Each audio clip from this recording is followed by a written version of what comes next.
Salve a tutti, benvenuti, io sono Giorgio. In questo nuovo video vediamo come seminare velocemente con materiali molto economici le piantine del nostro orto.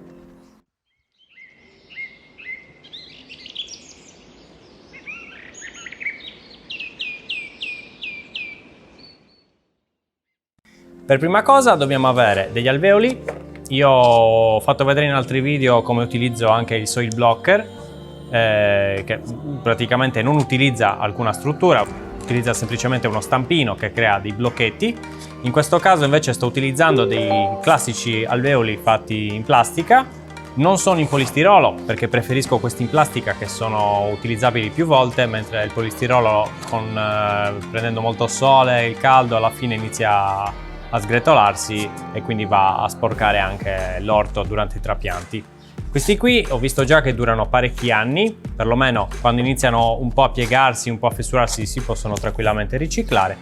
In ogni caso mi trovo molto bene anche perché sono leggeri, ma mantengono al tempo stesso un'ottima solidità. Costano poco perché è un pacco da 5 di varie misure, costa circa 15 euro, quindi più o meno 3 euro a pezzo. Gli alveoli possono essere da 30, 40, 50 mm, quindi andiamo sempre a scegliere l'alveolo in funzione di quello che dobbiamo seminare. In questo caso oggi inseminerò delle lattughe e delle insalate, quindi vanno benissimo questi qui, non sono molto grandi. Il pezzo ha più o meno sono 6x12, quindi abbiamo più di 120 piantine, per l'esattezza sono 132 alveoli. Hello, darkness, my old friend. E vediamo subito cosa faccio. Da una parte preparo il terriccio universale che troviamo in nei vivai o nei consorzi agrai. Possiamo scegliere quello specifico per semine, che solitamente è setacciato meglio, ha una granulometria più fine e soprattutto ha materiali organici di prima scelta, come ad esempio possono essere o a base di fibra di cocco oppure di torba. Questi qui non hanno nulla di aggiunto, quindi andiamo semplicemente a mischiarlo con 1/3 di compost e 1/3 di vermiculite o perlite, in base, oppure sabbia se vogliamo utilizzare la sabbia. Ecco qua il compost, l'ho precedentemente setacciato per non avere elementi di troppo, quindi vado comunque a mischiare, sempre avere tutto omogeneo.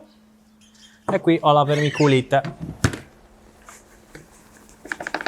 La vermiculite non ha alcuna funzione cimante, serve semplicemente per migliorare il drenaggio, perché crea comunque degli spazi all'interno della terra e quindi permette il drenaggio e la migliore ossigenazione dell'apparato radicale delle piantine.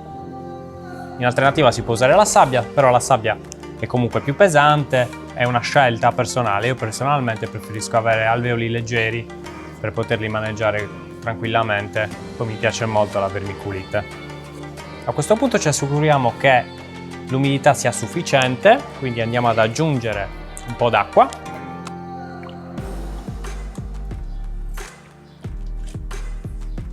Non esageriamo perché tanto si può sempre aggiungere in seguito. Il terriccio serve giusto un po' umido per mantenere l'aggregato tutto insieme e non dover quindi poi avere delle bolle d'aria all'interno degli alveoli che quando andiamo a innaffiare poi ci troviamo con l'alveolo praticamente vuoto. Questa diciamo che è la consistenza giusta. Il terriccio deve essere non bagnato ma comunque fresco, non deve essere secco. E qui siamo pronti. A questo punto prendiamo i nostri alveoli, uno può bastare. Dimenticavo e qui l'ultima chicca, un granulare che va a inoculare quindi funghi micorizzici, che anche questi hanno una funzione stimolante per l'apparato radicale. I funghi micorizzici vanno a, diciamo, parassitare la piantina e ne migliorano l'assorbimento dei nutrienti. È una relazione di simbiosi tra il fungo e l'apparato radicale delle piante. Una volta che abbiamo miscelato bene, comunque il terriccio è pronto. A questo punto passiamo a riempire gli alveoli. Prendiamo uno, iniziamo da un lato Ok, e pian piano lo spargiamo, distribuiamo omogeneamente. E a questo punto andremo a fare i fori, ma siccome il lavoro deve essere veloce, perché questo qua è un metodo veloce per fare le cose, non andremo a farle singolarmente. Prendiamo un altro alveolo della stessa identica dimensione, glielo poggiamo sopra e premiamo bene in tutte le sue parti. In questo modo, quando lo togliamo, avremo creato un solco di circa mezzo centimetro o 1 centimetro in cui andremo a inserire singolarmente i semi. Metterò l'iceberg, la Saladin.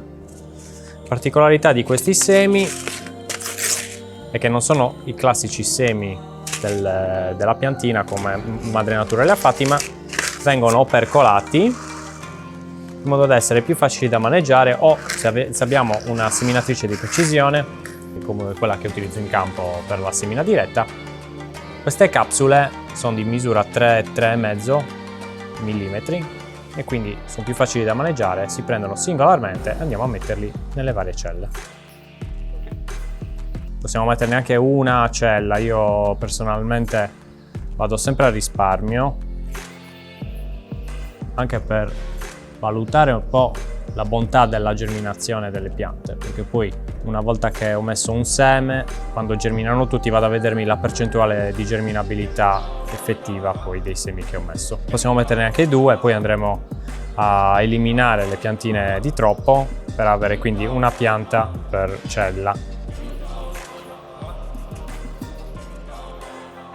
E la Saladin è pronta. Altro passaggio adesso è la copertura del seme. Io non uso la terra, uso la vermiculite, che è la stessa che ho messo prima nel terriccio. In questo modo la vermiculite non crea una superficie troppo densa, troppo pesante per il seme, quindi anche se il seme è messo leggermente più sotto, di solito si mette a mezzo centimetro il seme della lattuga, anche se sta a 1 centimetro, mettendo la vermiculite il seme germinerà senza problemi. La posa è molto semplice. Si va così grossolanamente a spolverare sopra, anche abbondantemente, poi andiamo a pareggiare tutto quanto.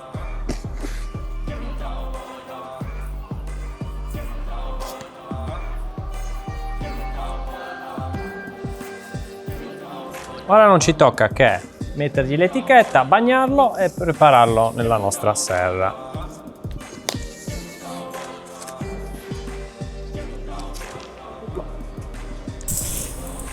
Abbondiamo tranquillamente, tanto poi l'acqua in più cadrà. E il nostro semenzaio è pronto, messo sul bancale riscaldato. Qua vediamo le altre piantine che sono prossime al trapianti. E da questo momento in poi l'acqua dovrà essere fornita tutti i giorni. Fornisco circa 10 minuti di nebulizzazione per 2 volte al giorno, fin tanto che non vedremo le prime piantine spuntare. Il terriccio dovrà sempre essere umido, chiaramente valutate voi in funzione dell'acqua che date, della modalità che utilizzate. Più o meno la lattuga, massimo una settimana, dovrebbe essere germinata tutta, chiaramente avendo temperature che non vanno al di sotto dei 10 gradi. E anche per questo video è tutto, spero che vi sia piaciuto e alla prossima. Ciao!